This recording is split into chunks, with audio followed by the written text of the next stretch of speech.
Olá, queridos, que Deus possa abençoar você nesse tempo, que seja um tempo de crescimento, de avivamento e de alegria no Espírito Santo, tá bom? Sejam todos bem-vindos.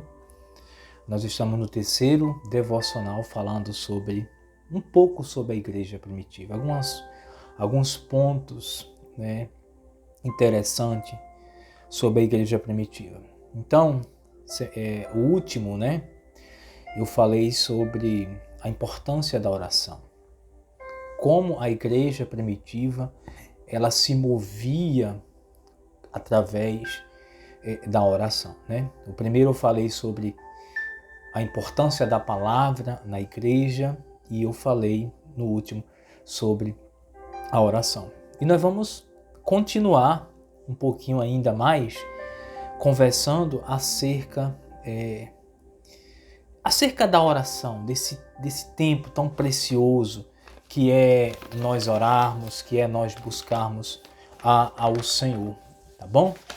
Então, vamos ler novamente, capítulo 2, versículo 42 de Atos, que diz: perseverava na doutrina dos apóstolos, na comunhão, no partir do pão e nas orações.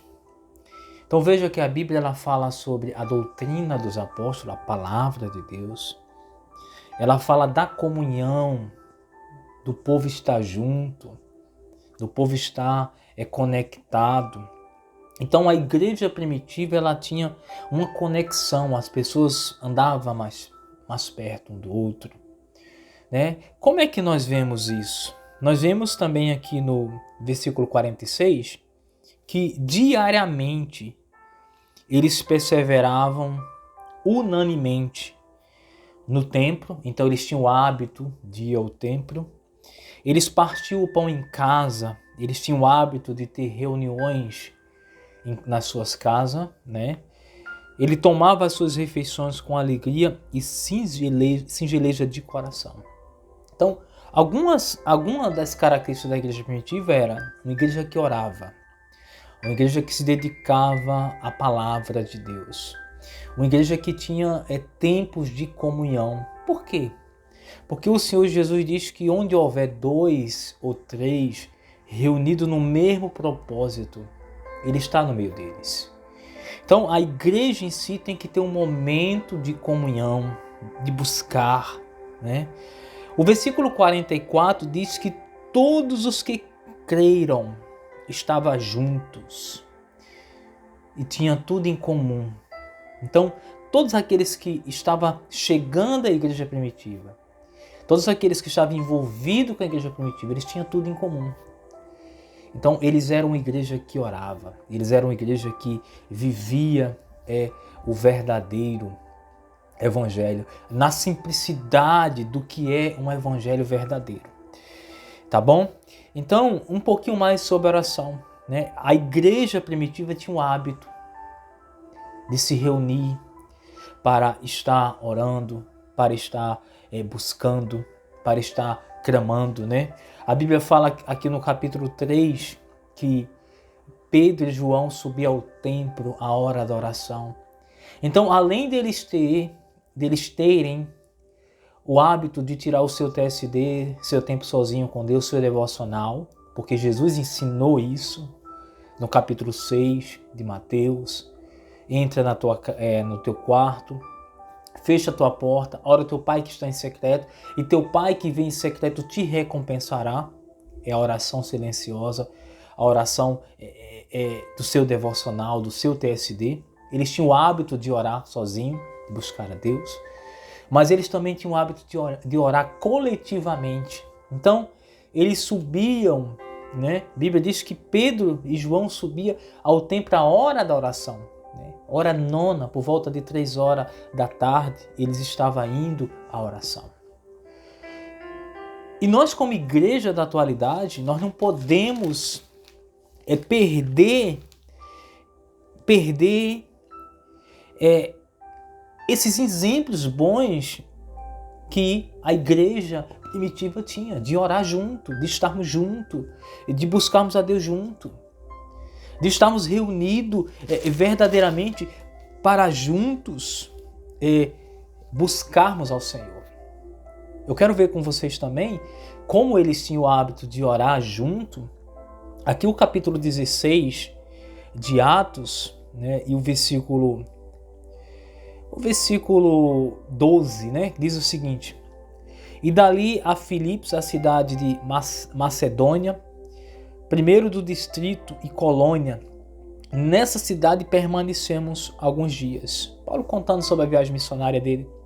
No sábado, saímos da cidade para junto de um rio, onde nos parecia haver um lugar de oração. E assentando-nos ali, falamos às mulheres que para ali tinha concorrido.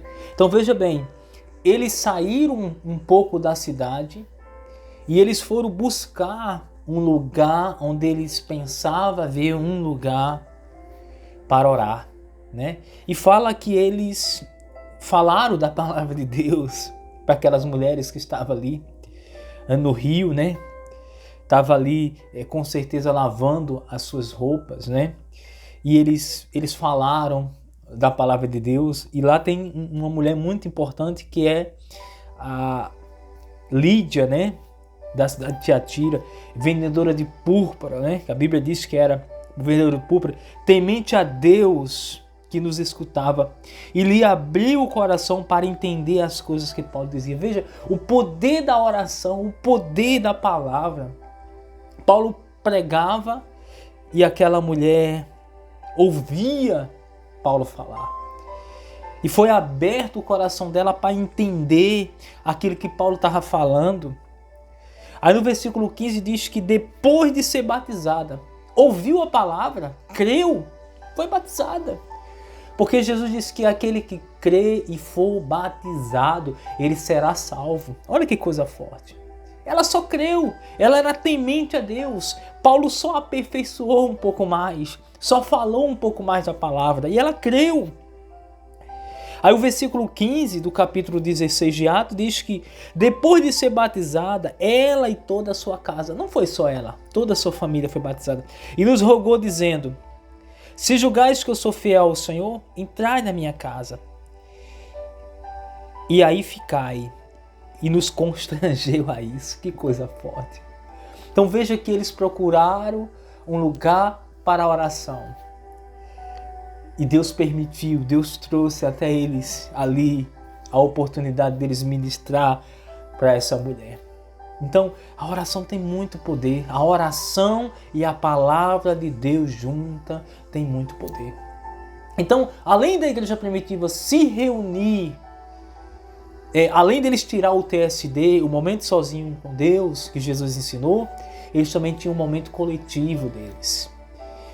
E nós vemos isso também aqui em Atos capítulo 12, eu até falei no último, quando prenderam a Pedro, né? Mataram Tiago à espada, Herodes matou Tiago à espada e prendeu a Pedro, né? A Bíblia diz aqui no versículo 5, Pedro, pois, estava guardado no cárcere, mas havia oração incessante a Deus por parte da igreja a favor dele. Então Pedro estava preso, mas a igreja coletivamente se reunia para orar. Irmão, nós precisamos ter esses momentos mais coletivos de oração, de busca, de estar junto, de dar as mãos, de orarmos, de buscarmos o Senhor. Que coisa forte. Ao versículo 12 diz que, considerando ela essa situação, resolveu ir à casa de Maria, mãe de João, congominado Marcos, onde muitas pessoas estavam congregadas e oravam. Quando Pedro, né? Então Pedro, caindo em si, disse: agora sei verdadeiramente que o Senhor enviou seu anjo e me livrou da mão de Herodes e de toda a sua expectativa do povo judeu.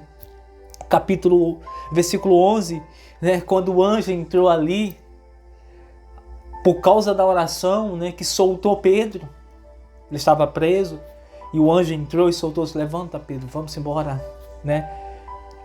As algemas dele caíram, ele passou o primeiro portão, passou o segundo portão e foi para a rua. E ele botou no coração dele de ir à casa de Maria, onde a igreja estava reunida e orava por ele. Quando a igreja se reúne para orar, as prisões dos presos são abertas. As algemas daqueles que estão algemados são soltas. Então nós precisamos, como igreja, nos reunir para nós buscarmos de fato e de verdade a presença do Espírito Santo. A presença de Deus, a manifestação do Senhor. Receber de Deus o poder. Então, a igreja primitiva tinha no seu DNA uma igreja poderosa em oração. E nós vemos isso. Quantos milagres! O capítulo 10 conta a história de Cornélio, que não era ainda nem convertido, mas ele orava. Né?